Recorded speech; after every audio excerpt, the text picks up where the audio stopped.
What if I told you that in just 1 week, you could radically shift your mindset and become an invincible version of yourself in 6 months? The first 7 days of abstinence from sex change everything. Even if it's just the beginning, your posture begins to change, your thoughts calm down, and you feel more centered, confident, and present. Your body begins to redirect energy by restructuring your nervous system and restoring mental control over your impulses. Testosterone levels increase. Dopamine levels are restored to the point where simple tasks become rewarding again. During this phase, you regain consciousness and realize how much control you have lost. Even eye contact becomes easier. You feel less reactive, more relaxed. But this is only the first spark. The engine hasn't even warmed up yet. After 180 days, everything intensifies. So you're not just saving energy. You are energy. Your voice deepens effortlessly. Your gaze remains serene, involuntary. Your body doesn't just move, it leads. At this point, the benefits are no longer superficial. They're reflected in your decisions, your posture, your presence. People sense it even before you speak. They're no longer looking for results. They focus on you. Your hormones stabilize. Your creativity increases, as does your pain tolerance. But then the unexpected, the impossible happens. Day 7 becomes your benchmark. Day 180. This is when abstinence stops being a tactic and becomes your nature. When you stop controlling your impulses and start building a legacy. Stage 1, sensory recalibration. Day 7 isn't noisy but quiet. This is the first sign. The constant mental noise, those distracting flashes, those obsessive thoughts, or those subtle urges that arise without warning, begin to fade. It doesn't go away, it fades. The brain rebalances. After a week of abstinence, neural pathways, accustomed to overstimulation by rapid, artificial waves of dopamine begin to weaken. Your system begins to prune itself, cutting off dead branches of your reward system. The things that once captivated your attention, fast scrolling, clickbait, digital seduction, suddenly lose their power. You don't force yourself to ignore them. You simply don't want them anymore. This isn't willpower, but the awakening of neurological clarity. Your senses sharpen. They won't become more refined, but your filter will. You'll begin to listen more deeply, savor more intently, and see without scrutinizing. It's as if your brain shifts from a mode of constant consumption to one of observation. Previously, your reward centers were overloaded, scanning everything like a malfunctioning radar. But on day 7, the radar begins to focus. You notice the tone of voices, the posture of strangers, details in the air. This isn't some mystical awareness. It's the body finally quieting down enough to receive instead of simply chasing, and you feel powerful because it is. Sexual overstimulation, particularly from screens, trains the brain to reward artificial intensity with rapid pulses, a high dose of novelty and patience devoid of any patience. But 7 days without these stimuli is enough for the brain to begin to ignore the noise. Synaptic cleansing kicks in, an internal cleaning system that eliminates excess dopamine pathways. What remains is a purer, less noisy signal. You don't give up, you disconnect. And as you do, your reward system begins to reconnect with real life, real contact, real achievements, real presence. Things you previously ignored now affect you more because your system isn't desensitized. It's recalibrating. Section 2, Advanced Rewiring. After 180 days, mental noise is no longer just managed but replaced. The default mode network, the part of the brain responsible for introspection, identity, and future planning, begins to operate at a completely new pace. You no longer simply react to what happens. You begin to shape it. Decisions seem clearer. Thoughts retain their form. You no longer seek validation or urgency. Instead, your mind begins to write from within. This isn't false confidence, but a profound restructuring. Long-term abstinence reorganizes the system that supports your thinking, transforming scattered loops into directed energy. Every decision seems to come from you, not from the world around you.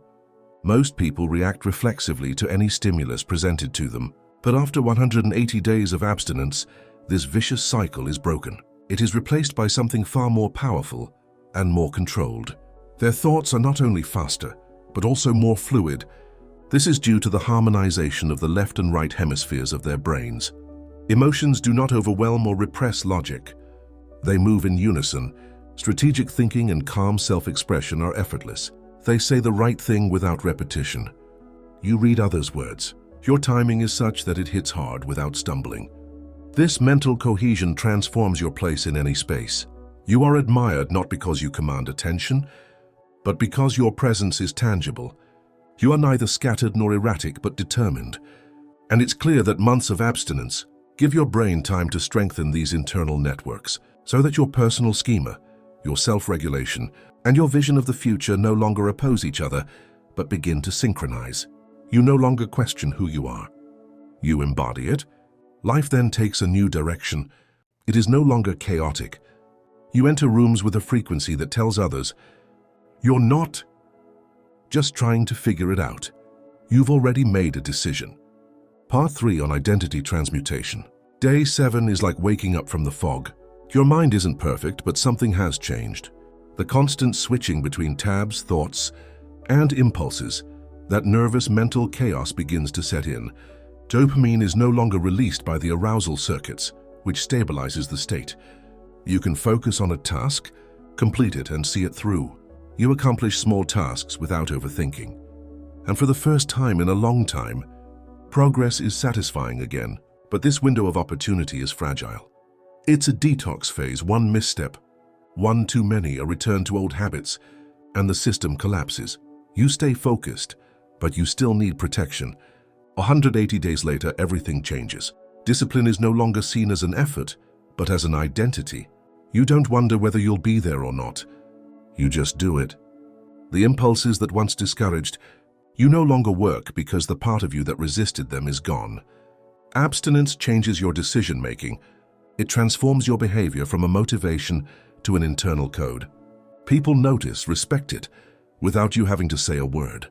You no longer pretend to be in control. You've become the embodiment of it. This is the silent superpower of long-term abstinence at YA. You no longer have to prove your discipline, because it's written in every breath, every step, every word.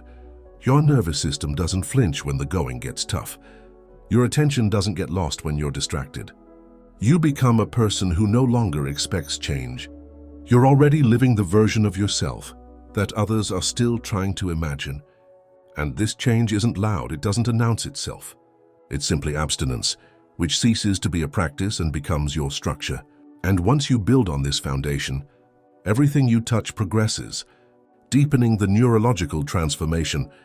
The science behind this transformation is fascinating and complex.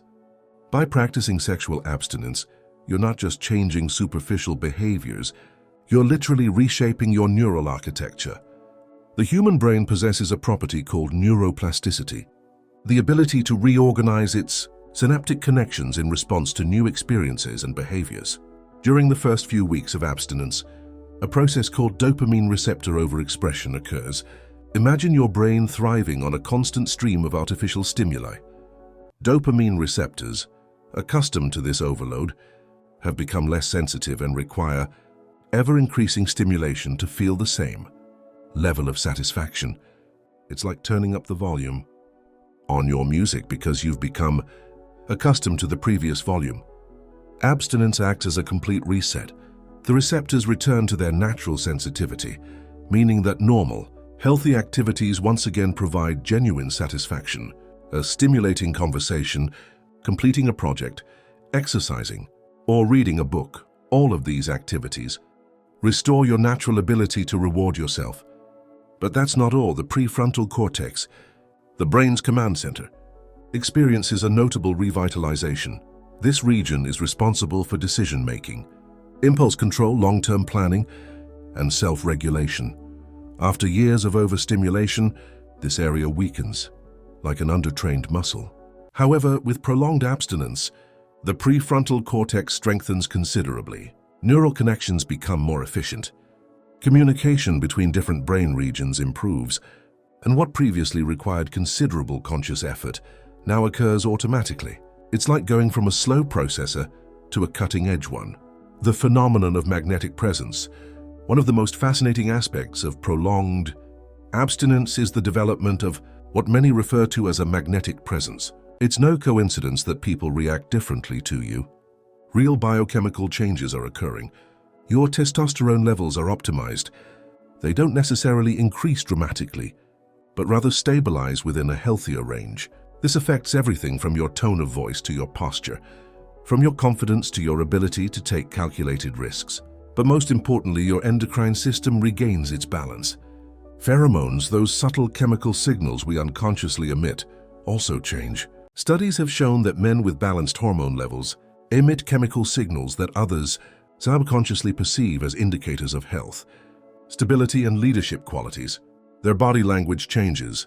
Their movements become more deliberate, less nervous, and their eye contact extends without embarrassment. Your voice comes from a deeper source, not only physical but also energetic. These are not learned techniques. They are organic changes that arise from a rebalanced nervous system. The paradox of detachment. Here a fascinating paradox is revealed. The further you distance yourself from the compulsive pursuit of sexual gratification, the more attractive you become. This isn't just an anecdote. It has profound psychological implications. Constant need creates an energy of scarcity that others instinctively perceive. When your body stops desperately seeking the next dopamine hit, you project abundance rather than scarcity. People gravitate toward abundance and away from need. You develop what psychologists call attachment security. You no longer need constant external validation because you have established a strong relationship with your own identity. This inner security radiates outward, creating a natural social magnetic field that stimulates creativity. One of the most profound, though controversial, benefits of abstinence is the creative impulse many feel. According to various philosophical traditions, and now confirmed by neuroscientific research, sexual energy is the very energy that stimulates creativity, innovation, and artistic expression. When this energy stops constantly dispersing, it accumulates and seeks new avenues of expression. Many men feel a sudden inspiration to write, compose music, develop professional projects, or explore forms of artistic expression they had abandoned years before. This is not repressed sexual energy seeking release.